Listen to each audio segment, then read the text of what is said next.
कोल्हापुरातील विवेकानंद कॉलेज परिसरात बिबट्या शिरला। बिबट्याची पोलीस कर्मचाऱ्यावर झडप। नागरी वस्तीत बिबट्या घुसल्याने भीतीचे वातावरण। बिबट्याला पकडण्याचे प्रयत्न सुरू।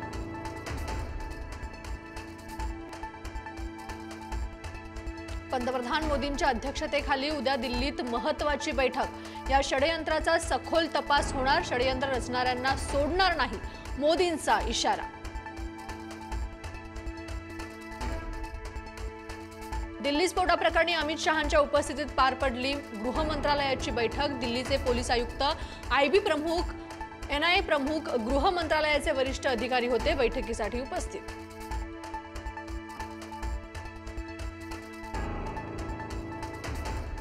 दिल्लीत लाल किल्ल्याबाहेर झालेला स्फोट आत्मघाती हल्ला असल्याचा संशय।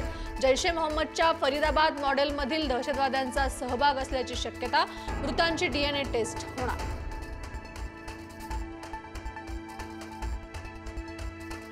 दिल्ली स्फोट झालेल्या कार मालकाचं पुलवामा कनेक्शन समोर। स्फोटापूर्वी कारवर फरीदाबादमध्ये दंडात्मक कारवाई। जप्त केलेल्या 2900 किलो अमोनियम नायट्रेटचा स्फोटाशी संबंध।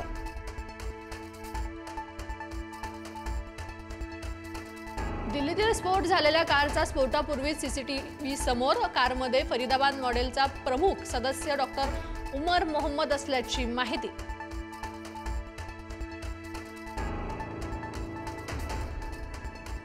दिल्लीतील कार स्फोटानंतर नागरिकांचे जीव वाचवण्यासाठी पळापळ। जीव वाचवण्यासाठी नागरिक सैरावैरा धावले सीसीटीव्ही समोर।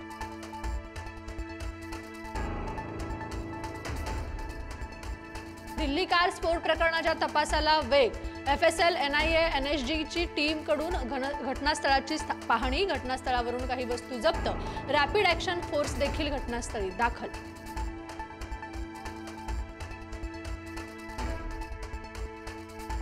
लाल किल्ला स्फोटानंतर तपास यंत्रणा ॲक्शन मोडवर। 13 संशयित चौकशीसाठी ताब्यात घेतल्याची माहिती, तर 200 पोलिसांकडून सीसीटीव्हीची तपासणी।